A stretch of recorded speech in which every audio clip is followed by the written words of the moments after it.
Yes, it has been confirmed. Did you know that Elon Musk and Mark Zuckerberg have agreed to hold a cage fight inside the UFC octagon? How do we know this is not BS news? Because Dana White, the head of UFC, has confirmed it himself. I was talking to both Elon and Mark last night. Both guys are absolutely dead serious about this. And of course, this is happening simultaneously as those two billionaires with their son, three billionaires you want to call it, in the Titanic submarine has just been confirmed dead. And the media is saying that the public's reaction is shameful. Why is that?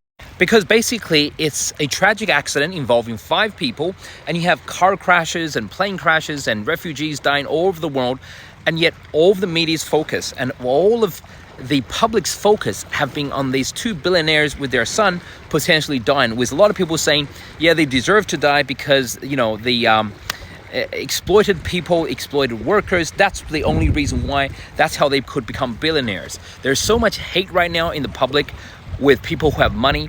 There's so much hate towards people who are billionaires, who are multi-millionaires right now.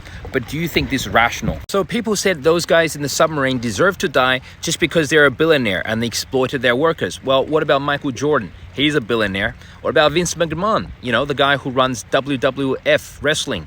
He's a billionaire. Tiger Woods, David Beckham, they're all very close to be billionaires. You've got The Rock, Magic Johnson. A lot of your most beloved musicians are also billionaires, like Jay-Z, you know, Paul McCartney, Andrew Lloyd Webber, a lot of those guys, P. Diddy. And in the acting and entertainment categories, Jerry Seinfeld is about a billionaire. And what about the late Italian Prime Minister who only died a few days ago, Silvio Berlusconi? He's worth 7.68 billion. Did he deserve to die? What about George Lucas, the guy who created the entire Star Wars franchise? You know, 7.62 billion. Did he bring happiness and joy to the world? Or did he exploit a lot of filmmakers and actors and editors? So really, does it depend on how much money you make, or does it depend on what you actually brought to the world?